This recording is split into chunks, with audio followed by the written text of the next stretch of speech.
Radhe Radhe to everyone. So, welcome to the series where we are solving questions for higher mathematics, be it set, net, gate. So, let's start. Now, A is given to us. A is our 6 into 7 and B is 7 into 5.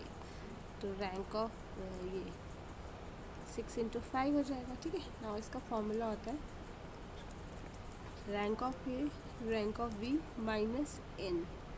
ठीक है. N is this, that is common. ठीक है. फिर ये आ जाएगा rank of A B less than minimum of rank of A and rank of B. Okay.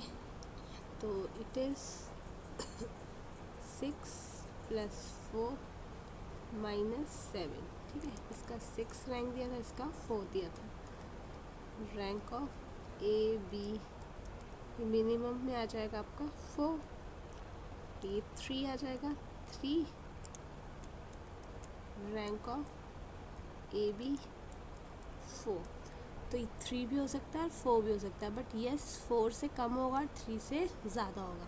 तो या तो 3 हो सकता है या 4 हो सकता है. So D option is more appropriate कि एग्जैक्टली वी कैनॉट साइट कि yes this is the rank, but yes we have a condition that it should be less than 4. So D option is correct.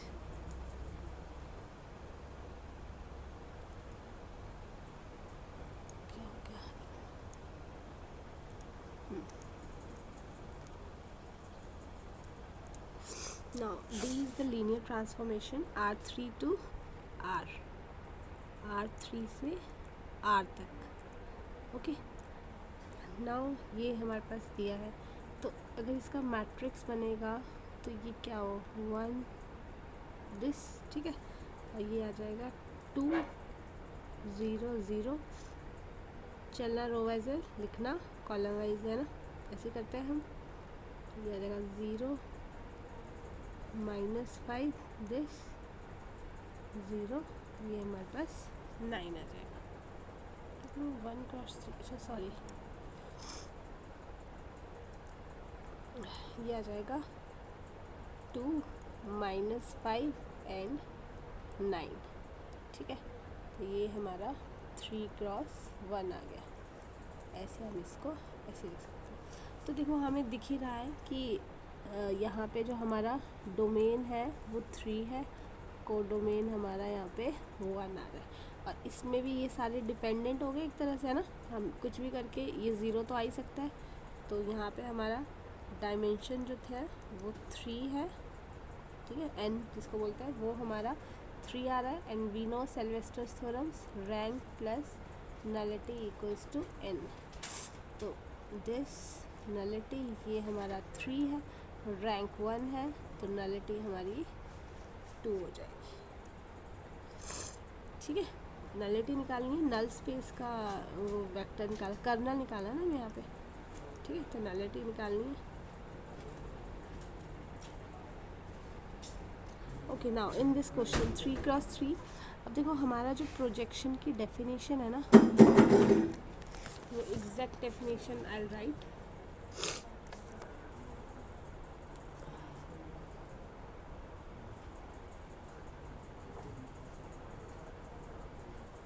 क्या हो गया, 1 minute ना.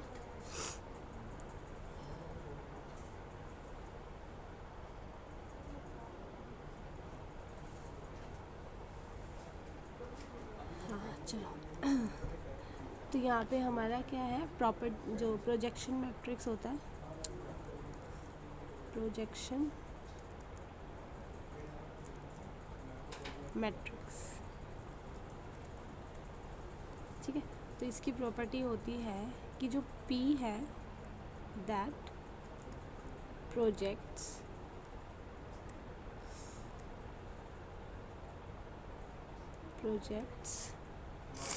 vectors in R cube onto the xy plane. ठीक है. along z axis. तो projection matrix हम कैसे लिख सकते हैं?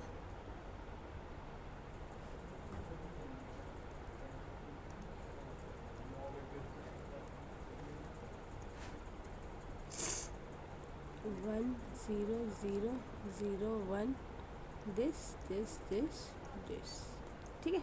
ये हमारी डेफिनेशन होती है। अगर हमारा आर क्यूब है on to x y plane पे है अलॉन्ग साइड एक्सिस, तो हम उसको इस तरह से लिख सकते हैं। ये सारा ज़ीरो आ जाएगा, बस एक्स और वाई में हमारा वन आ जाएगा। तो हमारे पास मैट्रिक्स बन गई। नाउ वी हैव टू सी कि अभी मैट्रिक्स कैसे बनेगी, ठीक है। This this this this this. अब आप देखो क्या ये हमारी मैट्रिक्स जो है डायगनलाइजेबल है? हाँ डायगनलाइजेबल, क्योंकि ये तो हमारी डायगनल मैट्रिक्स बन रही है ना। ओह, ये तो हमारी डायगनल मैट्रिक्स बन रही है। इसकी आइगन वैल्यू भी आपकी 1 1 0 आ रही है। तो ए एम जो 1 है वो आपकी 2 है, लेकिन जो जी एम है वो भी तो 2 ही है। तो if A M equals to G M, तो ये डायगनलाइजेबल मैट्रिक्स बन रही है। तो यहाँ लिखा है नॉन डायगनलाइजेबल, इसका मतलब this option is correct. But आप देखो इसकी आइगन वेक्टर 1 1 0 है, तो ये इन्वर्टिबल तो नहीं हो सकती है ना, ये आपकी ना। क्या ये पी स्क्वायर आई के इक्वल होगा? कभी नहीं हो सकता, क्योंकि एक आइगन वैल्यू 0 है, तो आइडेंटिटी की तो कभी 0 होती नहीं। तो देखो आपको सॉल्व करने की भी ज़रूरत नहीं है, ठीक है। वैसे आप इसको, आपका यह आ जाएगा P cube minus P equals to 0। P ले लो यहाँ से, पी स्क्वायर आपका माइनस आई इक्वल्स टू 0, ठीक है। तो पी स्क्वायर और आई कर लो, इसका माइनस आई ले लो, तो वो आपका 0 आई लो। इस तरीके से वैसे आप एलिमिनेशन से ही आराम से कर सकते हो, ठीक है। तो अगर आपको 3 टाइम्स इसको मल्टीप्लाई करना है, because you have to save time as well. आपको ये नहीं है कि आपको बस करना है, ठीक है। तो अगर आप, यही आ जाएगी हमारी मैट्रिक्स। इसको जितनी बार करेंगे हम मल्टीप्लाई, यही मैट्रिक्स आती रहेगी। तो यस, पी क्यूब जो है वो हमारी पी है। इवन पी स्क्वायर भी हमारा पी ही आएगा, ठीक है। इस मैट्रिक्स को जितनी बार भी आप मल्टीप्लाई करते रहो, this will come same only. Okay, now singular matrix, singular values, sorry matrix में, ठीक है। तो सिंगुलर, जब भी हमारे को सिंगुलर वैल्यू निकालनी है तो हम ये निकालते हैं सबसे पहले, ठीक है। इसकी हम आइगन वैल्यूज़ निकालते हैं, लैम्डा 1 और लैम्डा 2। बट इसको याद रखना, इसको अंडर रूट कर लेते हैं हम, क्योंकि हम ए इंटू ए करेंगे। जो इसकी आइगन वैल्यू वही इसकी होगी ना, होती है ना वो इसी की आइगन वैल्यू, तो ऑब्वियसली वो स्क्वायर में आ जाएगी। इसलिए जो भी आंसर आएगा उसको अंडर रूट करेंगे। और अगर हमारा ये स्क्वायर मैट्रिक्स होता तो हमारा इजीली आ जाता, बट ये स्क्वायर मैट्रिक्स नहीं है, इसलिए हमें इसको ए इंटू ए ट्रांसपोज करना पड़ रहा है, ठीक है। 1 2 0 और 0 1 2 कर लिया, ठीक है। तो इसको मल्टीप्लाई करेंगे तो ये आ जाएगा 1 प्लस 2 4 दिस, ये आएगा 0 प्लस 2, ठीक है। यहाँ से करेंगे तो दिस, तो ये 2 आ जाएगा, ये 5, ये आ जाएगा 5 2 2 और 5, ठीक है। Now it's very easy to find the eigen values. तो ये आ जाएगा lambda square minus 10 lambda plus 21 means lambda minus 7 lambda minus 3। तो लैम्डा क्या आ गया? 7 and 3। अब बस अंडर रूट लगा दो, तो डी ऑप्शन, ठीक है। Under root 7 and under root 3।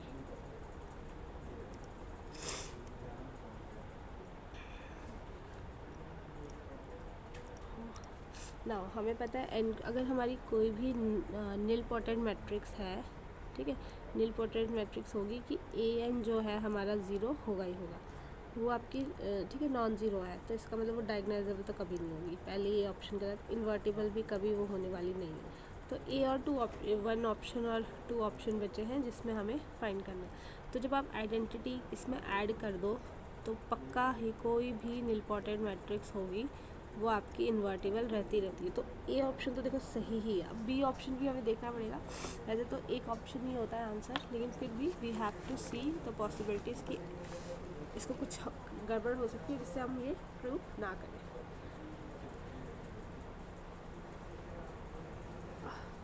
Sorry, तो देखो अगर आपने 1 0 0 0 1 0 0 0 दिस, ठीक है, और प्लस, अब हमें यहाँ पे लेनी है नीलपोटेंट मैट्रिक्स, ठीक है। तो नीलपोटेंट मैट्रिक्स मैं ले लेती हूँ 0 0 इज इन्वर्टिबल, ठीक है, 0 0। अच्छा, तो यहाँ पे अगर मैं ले लेती हूँ 0 0 0 0 0 0 माइनस 1, ठीक है, ये 0 है, 0 है।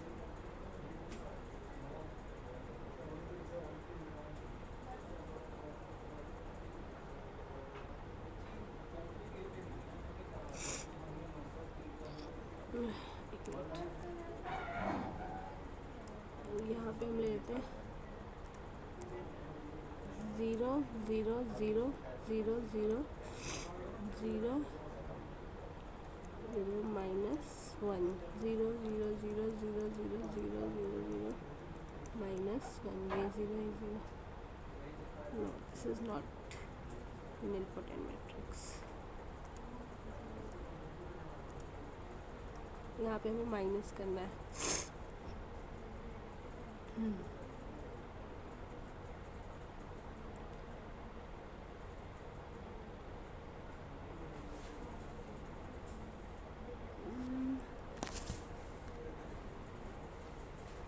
अगर हम यहाँ पे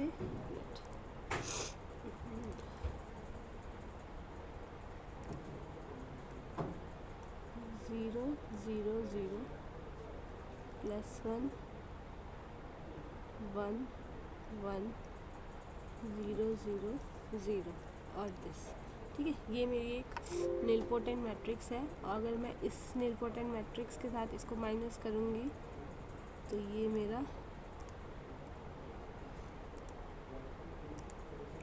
1 1 1 1 0 0। तो अब इसको करो, ये 1 आ जाएगा, ये 0 माइनस 1 आ जाएगा,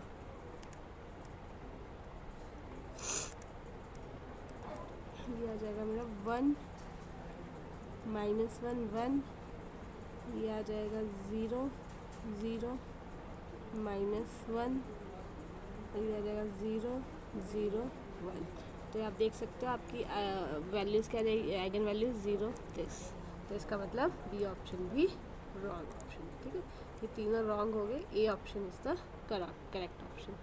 वैसे भी अगर आपको सॉल्व भी नहीं करना, जब ए ऑप्शन करेक्ट है तो आप फटाक से ए पे लगा दो बस।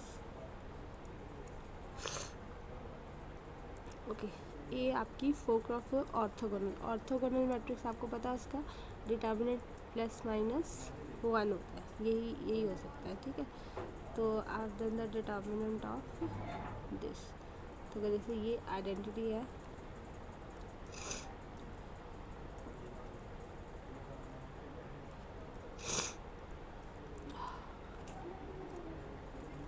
माइनस करना सॉरी, यहाँ पे आप एक 0 0 0 0 0 0 0 0 1 0 0 1, ठीक है, ये आपकी ऑर्थोगोनल मैट्रिक्स आ गई। तो यहाँ पे अगर आप देखो तो ये आपका आ जाएगा 0 0 0 0 0 2 0 0 0 0 0 0 0 0, ठीक है। तो ये आपका 0 2 0, ये आइगन वैल्यू आ गई, मतलब 0। तो अब इस 0 से 5 कट जाएगा, 2 भी कट जाएगा, 1 भी कट जाएगा। देखो आप इस 0 से 0 को चूज़ नहीं कर सकते, लेकिन हाँ आपने बाकी ऑप्शन एलिमिनेट कर दिए तो ऑटोमेटिकली ए ऑप्शन सही आ गया, ठीक है। एलिमिनेशन से आप कर सकते हो, बट आप सिर्फ एक एग्जांपल लेके 0 आप सही नहीं कर सकते, ठीक है। No, we have a function x z जो है हमारे पास है 1/z। अब प्रिमिटिव जो होता है, प्रिमिटिव मतलब कि हर पॉइंट पे एनालिटिक होना चाहिए, ठीक है।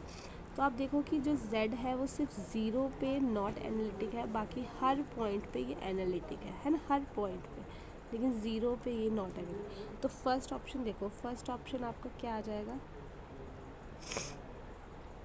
दिस थिंग, ठीक है, ये वाली चीज़ आपका एरिया है, जो डोमेन दिया है यहाँ पे, तो ये देखो इसमें ज़ीरो नहीं है ना, इसमें ज़ीरो नहीं है, तो यहाँ तो ये एनालिटिक होगा, तो ए ऑप्शन भी आपका प्रिमिटिव आ गया। सेकंड ऑप्शन कह रहा है कि फुल, लेकिन इसमें तो ज़ीरो भी इंक्लूडेड है, तो अब ज़ीरो पे तो एनालिटिक था नहीं, तो सेकंड ऑप्शन तो आप एलिमिनेट कर दो, ठीक है। थर्ड ऑप्शन कह रहा है कि मॉडुलस जब 1 से बड़ा होगा, बाहर वाला सारा एरिया, तो बाहर वाले एरिया में भी आपका ज़ीरो नहीं है, तो बी भी आपका प्रिमिटिव हो गया। नाउ सी ऑप्शन कह रहा है कि एक्स और वाई जो कॉम्प्लेक्स होगा एक तरह से, लेकिन ऐसा कॉम्प्लेक्स होगा कि जो आपका एक्स है ना, ये एक्स इक्वल्स टू एक्स आपका इससे बड़ा है, तो इसका मतलब ये सारा है चीज़, इसमें भी आपका ज़ीरो नहीं है, तो सी भी आपका प्रिमिटिव। ए बी सी नहीं, सॉरी बी नहीं है, सॉरी सी लिखना था यहाँ पे, सी भी है एंड डी भी है, तो ए सी डी तीनों ही आपके प्रिमिटिव है, क्योंकि इसमें ज़ीरो आपका नहीं है, तो आई गेस यहाँ पे होना चाहिए था has not primitive in the domain, तो शायद बी ऑप्शन होता, ठीक है। तो थैंक्स फॉर टुडे, आज के लिए यही बस।